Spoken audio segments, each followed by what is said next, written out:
Punch Kings is a competition amongst a group of city's finest barkeeps. They make a punch. We have 10 cities, 5 bartenders. They get a punch bowl and a bottle of Breckenridge bourbon, any recipe they want to put together. They have 30 minutes to make the punch. We're starting to see this emergence again of the punch culture. Punch is the genesis of the cocktail. Without punch, there would be no cocktail culture. So we owe a really, really great service to the punch, because that's what people drank through the 20s and Prohibition, through the 30s, through the 40s. Punch bowls were the thing. Punch supposedly comes from the Indian word paunch, which is basically like 5 ingredient things. Something strong, something weak, something sour, something sweet, and the 5th ingredient is some spice. Last Call is the grand finale of the Punch Kings competition. So out of a 10-city tour, 50 top bartenders, 10 rise to the top to go to Last Call, and then whoever wins Last Call is the Punch King. The reason why I think COCHON and Punch Kings tie together so well is because they're both focused on quality and they're both focused on community. We were hosting events around the country, and COCHON555 was growing and everybody wanted to go have a good time afterwards, so we needed these after party locations. I was like, all right, we're gonna bring all these amazing people to the restaurant and bar. I suggest that you guys batch up and make some punches. No one was really doing punches. It wasn't happening on a national platform.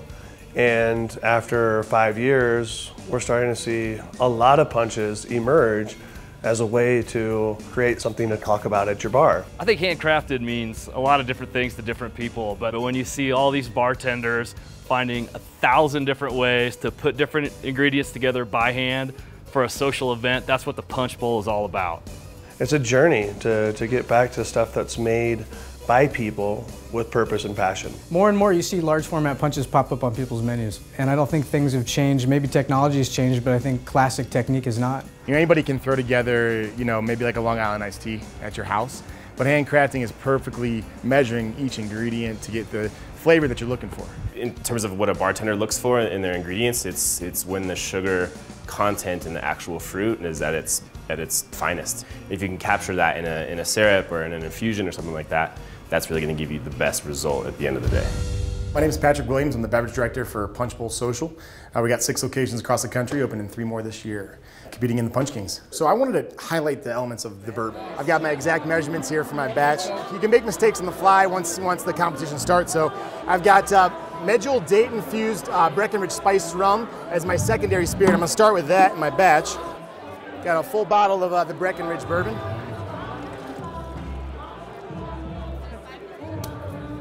Don't want to waste a drop. For my weak element, I used a blend of 3 different teas. From Tico, their Fireside Chai, their Outpost Orange Spice, and then I added a little extra lapsang Shushan tea to get the smoke I was looking for from the tea. So I have fresh squeezed blood orange juice. They're lovely and in season right now. And my last ingredient here is a medjool date syrup.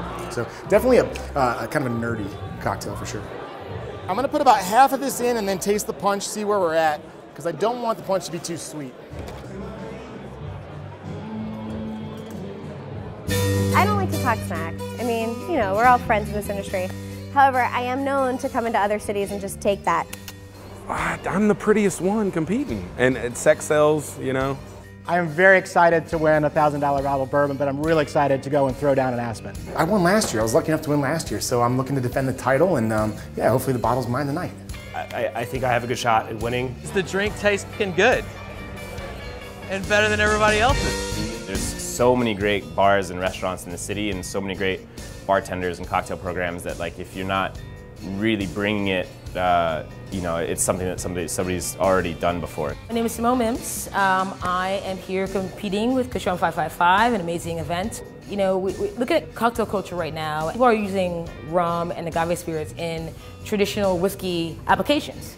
So I decided to use a whiskey in a traditional rum agave spirit application. My dad's Cuban, and I grew up in New York. During the summertime, we had pina coladas, and then in the wintertime, we had milk punch and coquito. So I wanted to kind of bring all those kind of things into the punch that I was doing today, because my mom would always make these punches where it was just like pineapple and like coconut, so that was part of it. You know, coconut milk is amazing. The pineapple gum gives that richness. And then we have guanabana. It's a white flesh and it's like sweet and sour, really, really delicious.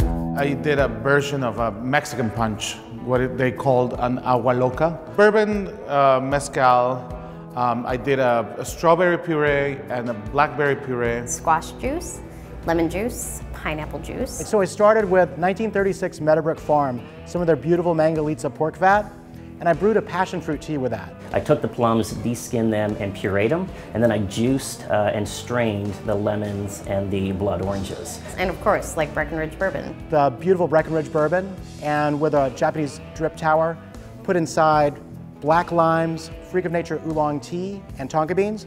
My name is Dane. I am the beverage director for Brian Voltaggio. So I run the bar programs for all of his restaurants, and I was competing in Punch Kings. I did a mushroom punch. Oloroso sherry that was infused with shiitake, porcini, morel mushrooms. It had pickled morels. Right now you can act like there's spring ingredients, but there's not. The big spring ingredients that are coming out right now are gonna be herbs and mushrooms. We wanted to utilize those. They're not utilized a lot in cocktails either.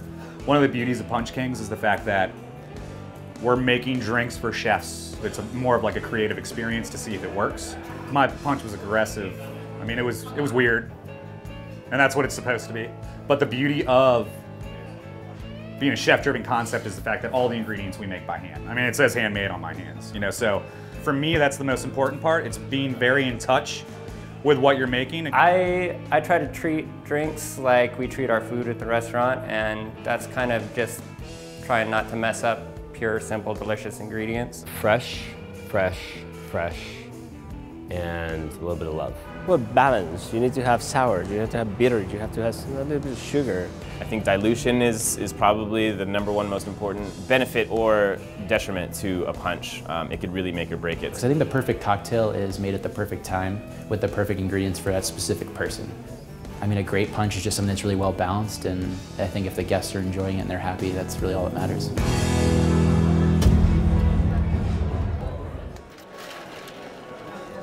That's it, fuck it, it's money. Okay. That's money. Look, if I can't, not gonna make it any better now. Or am I? What's happening? Oh, what's happening? Oh no, it just got tastier. Very good, man, thank you. That's beautiful, by the way. You know, I'm just feeling it out. I like to measure cocktails and stuff like that, but it's a real art to a punch, you know? I like it. So I like to build it slowly. Or maybe I just forgot to pre-juice all my lemons.